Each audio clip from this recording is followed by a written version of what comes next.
Disampaikan oleh Ketua KPU Sumatera Selatan, Andika Pranatajaya, bahwa proses pendistribusian logistik pemilu sampai saat ini terus dilakukan. Kini, prosesnya masuk tahap 2 diantaranya yaitu pendistribusian tinta logistik.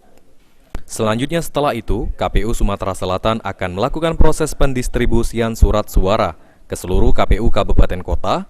Ditargetkan proses pendistribusian logistik pemilu berakhir 1 hari sebelum pencoblosan. Dalam proses pendistribusian logistik pemilu ini disampaikan oleh Andika, pihaknya berkoordinasi dengan pemerintah daerah serta juga bersama TNI Polri khususnya di daerah yang sulit dijangkau seperti perairan.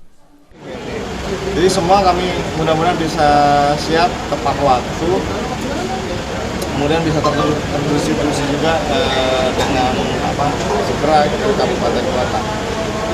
Poinnya kami ingin memastikan distribusi logistik itu sudah ada di TPS itu maksimal 1 hari sebelum pelaksanaan pemungutan suara tanggal 14. Pada pemilu 2024, total jumlah TPS yang ada di Sumatera Selatan sebanyak 25.985, dengan jumlah daftar pemilu tetap 6,3 juta. Firman Hidayat, PAL TV.